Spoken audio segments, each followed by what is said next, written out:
Muito bem. Conforme nós havíamos combinado, a cada final de módulo, nós vamos fazer uma bateria de exercício, bateria essa que vocês já receberam todas as baterias de todos os módulos.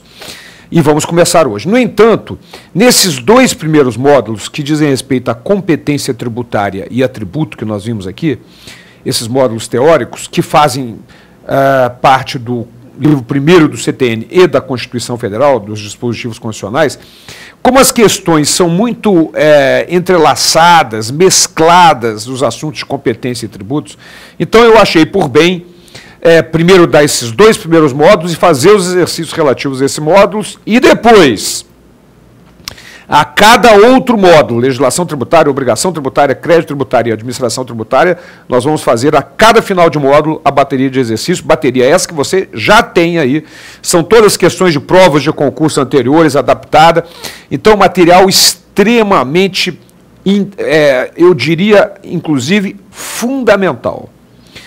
Hoje não basta saber bastante.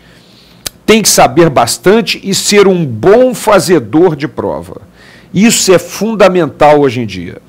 Estudaram comigo, por exemplo, o concurso do ICMS do Rio de Janeiro, que eu fui aprovado, pessoas que sabiam muito mais do que eu, até me ensinavam muito, mas não eram bons fazedores de prova, não pegaram provas de concursos anteriores, não sabiam como aquilo tudo era cobrado, não sabiam macete de pegar uma questão, algumas questões, como nós vamos ver aqui, mal feitas, mal elaboradas. Quem não é um bom fazedor de prova fica meia hora em cima daquela questão, xingando a mãe do examinador, a geração, os ascendentes, descendentes, não adianta nada. Tem que ser bom fazedor de prova, pula a questão, segue adiante. Não é? Esses macetes de prova, e só se adquire esses macetes fazendo provas de concursos anteriores, como estas que nós vamos começar a fazer hoje. Certo? Muito bem. Então vamos lá para a nossa primeira questão a respeito de competência tributária. Sobre a imunidade constitucional recíproca, de acordo com a Constituição Federal, é correto afirmar-se, olha o examinador, como ele redige bonito, ó, repete, né? É correto afirmar-se que, com relação a esta imunidade fiscal recíproca, então vamos lá, vamos ver as opções que aparecem para nós. Opção A, compreende todos os tributos que incidam sobre patrimônio, a renda ou serviços, uns dos outros. Todos os tributos que incidam sobre patrimônio, renda ou serviços, uns dos outros. É lógico que não é para todos os tributos. Voltando para a minha imagem, não é para todos os tributos, gente. Imunidade fiscal recíproca do artigo 150, inciso 6º, a linha A, é tão somente para impostos sobre patrimônio, renda ou serviço. Não é para todos os tributos. Vamos lá para a opção B. Protege as pessoas jurídicas de direito público umas das outras, abrangendo quaisquer espécies de tributos. Errado! Não é qualquer espécie de tributo. É somente impostos sobre patrimônio, renda ou serviço. Letra C. Não compreende os impostos incidentes sobre a produção e a circulação de riqueza, o IPI e o ICMS. Essa afirmativa, minha gente, está corretíssima. Não compreende, só compreende os impostos sobre patrimônio, renda ou serviços.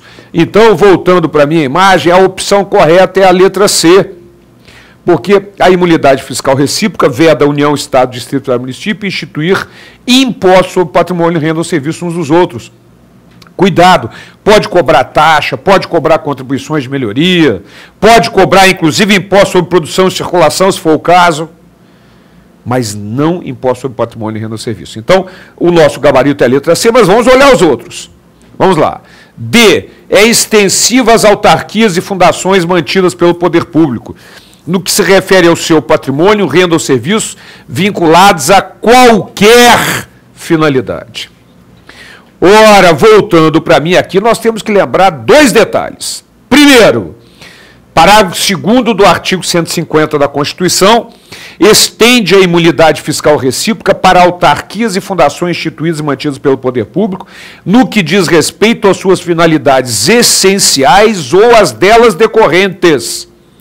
Somente no que diz respeito às suas finalidades essenciais ou às delas decorrentes. E não para qualquer situação.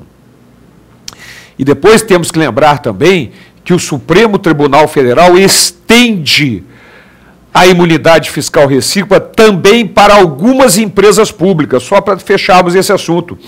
Para as empresas públicas que praticam serviços públicos, não para aquelas que praticam atividades econômicas, como a Caixa Econômica Federal, não. Somente aquelas que praticam serviço público, de obrigação do poder público, tais como a Infraero, a empresa de Correios e Telégrafos. Então, o Supremo estende a imunidade fiscal recíproca também para estas empresas públicas. Não para todas, mas só para aquelas que praticam serviço público de obrigação do poder público. Legal? Mas vamos para a última opção. Letra E. É extensiva às fundações, mas não às autarquias mantidas pelo poder público. Ora, minha gente, voltando para mim, é lógico que aí, né, é extensiva às autarquias e fundações instituídas e mantidas pelo poder público, no que diz respeito às suas finalidades essenciais ou às delas decorrentes. E para fecharmos definitivamente, para não deixar só um pedacinho de detalhe por fora, não podemos esquecer daquele parágrafo 3º do artigo 150. Situações nas quais as 6 pessoas jurídicas, União, Estado, Distrito Federal, Município, autarquias e fundações, perdem a imunidade fiscal recíproca, não é? Temos que lembrar disso. Quando estiverem praticando atividades reguladas por normas aplicáveis a empreendimentos privados, quando cobrarem preço, tarifa ou contraprestação pelo serviço prestado e nem exonera o promitente comprador da obrigação de pagar tributos incidentes sobre os bens.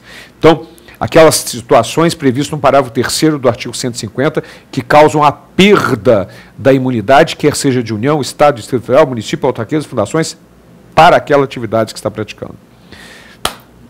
Legal? Uma questãozinha, já vimos vários detalhes sobre imunidade fiscal recíproca. Muito bem, vamos para a nossa segunda questão. Na nossa segunda questão,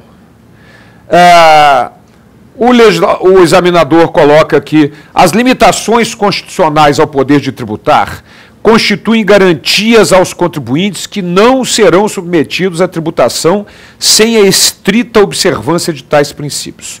Sobre estes é correto afirmar que... Muito bem, então vamos lá. Sobre estas limitações, lembra-se que são limitações ao poder de tributar. A. Somente as leis poderão instituir ou aumentar tributo, admitindo-se algumas exceções somente em relação a alguns impostos, em que estes poderão ser majorados por meio de decretos presidenciais. Muito bem, voltando para mim. Esta é a opção a ser marcada. Vocês vão ver que não existe outra. Vamos ver as outras, os erros das outras. Mas essa é a opção a ser marcada. Mas tem um detalhe nessa história toda, que eu quero chamar a atenção, que é o seguinte. Na verdade, é um erro. Porque é lógico, as principais exceções são II, IE, IPI-OF, IE, IPI-OF, IE, IPI-OF, IE, IPI-OF, nós sabemos disso, que podem ter suas alíquotas alteradas por ato do Poder Executivo, por decreto, sem necessidade de uma lei. Mas não são as únicas exceções, existem duas outras.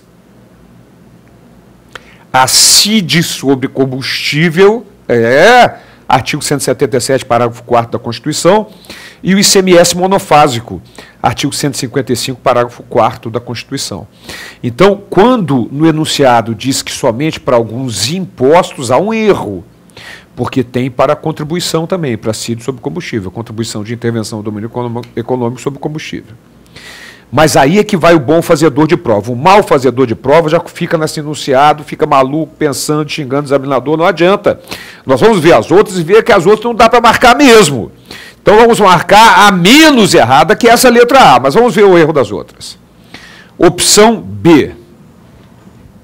É vedado a todos os entes tributantes instituir tributo sobre templos de qualquer culto.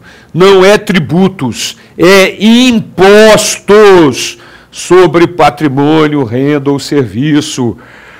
Não é tributo. Cuidado, a imunidade fiscal dos tempos de qualquer culto é para impostos.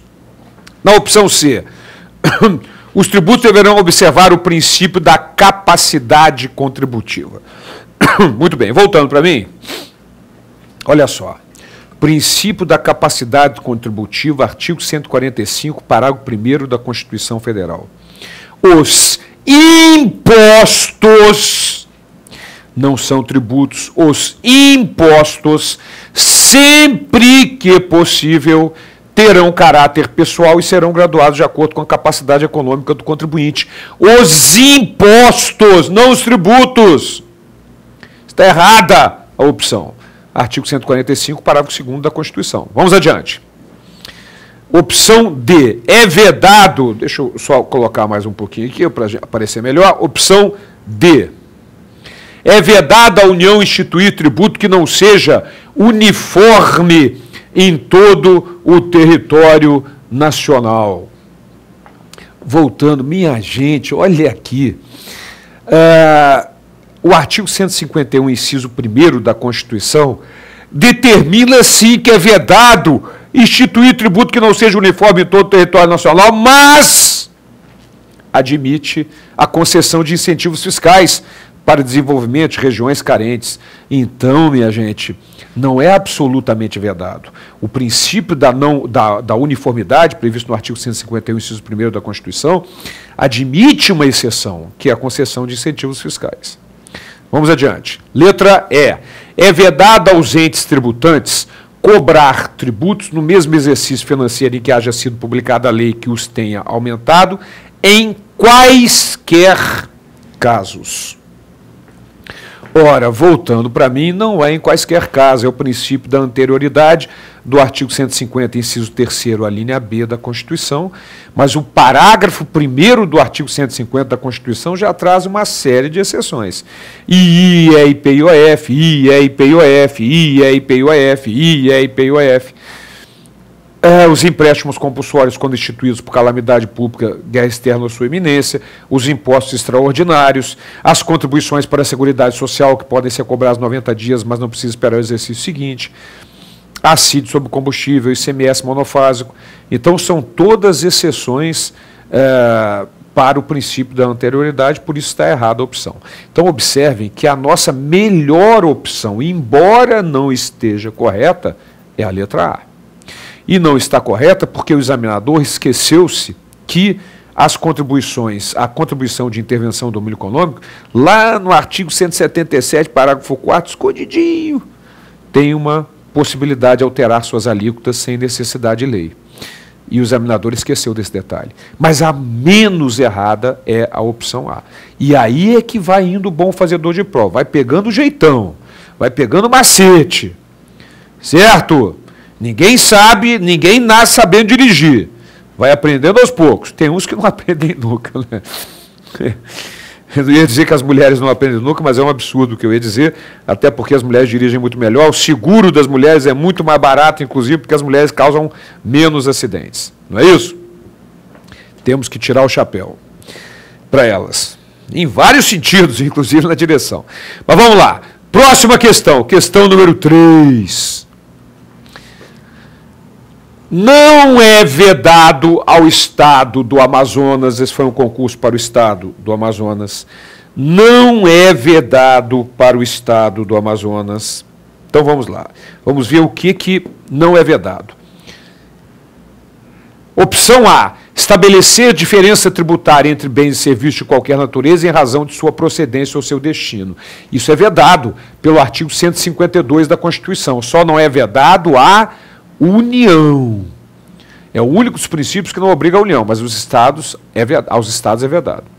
B. Instituir isenções de tributos de competência da União ou dos municípios, lógico que é vedado, cada um só pode legislar sobre o seu próprio tributo, artigo 6º do CTN. Opção C. Instituir na iminência ou no caso de guerra externa, impostos extraordinários. Essa é a competência da União, artigo 154, inciso 2º da Constituição. E a opção D, instituir imposto sobre transmissão, causa morte e doação de quaisquer bens ou direitos, está correto, ITCD, e sobre operações relativas à circulação de mercadoria e serviço de transporte interestadual e intermunicipal de comunicação, ainda que as operações e as prestações se iniciem no exterior. ICMS, corretíssimo. Artigo 155, inciso 1º e 2º da Constituição. Esta é a opção correta. Certo? E a letra E, utilizar tributo com efeito de confisco. Isso é vedado pelo artigo 150, inciso 4º da Constituição Federal, para todos os entes da federação. Portanto, nossa opção, letra D de dado. Legal? Então, vamos encerrar esse nosso primeiro contato de exercício. Na próxima aula, continuamos a nossa bateria de exercício. Até lá.